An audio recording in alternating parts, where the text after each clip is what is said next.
উচ্ছেদের আগেই সব গুটিয়ে পালাচ্ছে সাদিক এগ্রো। সম্প্রতি আলোচনায় থাকা ছাগল কাণ্ডের জেরে আজ বৃহস্পতিবার মোহাম্মদপুরের সাদিক এগ্রো ফার্মে উচ্ছেদ অভিযান শুরু করার কথা ছিল ঢাকা উত্তর সিটি কর্পোরেশনের, কিন্তু এর আগেই আলোচিত এই এগ্রো ফার্মের জন্য তৈরি স্থাপনা ভেঙে ফেলা হচ্ছে।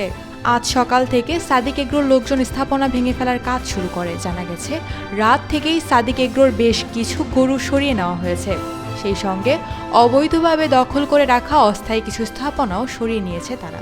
এর আগে উচ্ছেদ অভিযানের জন্য গতকাল বুধবার 3 প্লাটুন পুরুষ পুলিশ ফোর্স ও 1 প্লাটুন নারী পুলিশ ফোর্স চেয়ে ডিএনসিসির সম্পত্তি বিভাগ থেকে ঢাকা মহানগর পুলিশ কমিশনারকে একটি চিঠি দেওয়া হয়। এ বিষয়ে ঢাকা উত্তর সিটির অঞ্চল 5-এর এক কর্মকর্তা বলেন, আমাদের কাছে তথ্য আছে, তারা রামচন্দ্রপুর খালের জায়গা ভরাট করে খামার করেছে, রাস্তার জায়গায় বেড়া দিয়ে গরুর অবৈধ হাট বসিয়েছিল। এর আগেও তাদের নোটিশ দেওয়া হয়েছিল, কিন্তু খামার কর্তৃপক্ষ এসব কোনো বিষয়ে তোয়াক্কা করেননি।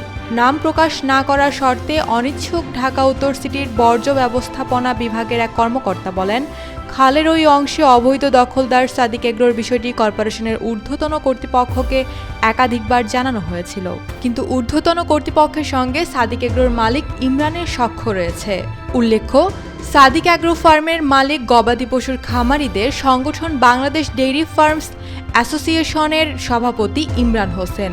ঈদুল আজহার আগে সাদিক এগ্রো 15 লাখ টাকার ছাগল বিক্রির ভিডিও প্রকাশের পর থেকে একের পর এক তথ্য আসতে থাকে সামাজিক যোগাযোগ মাধ্যমে, ফেসবুক সহ বিভিন্ন গণমাধ্যমে।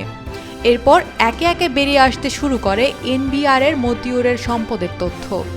এবার উচ্ছেদ হতে যাচ্ছে সেই সাদিক এগ্রো।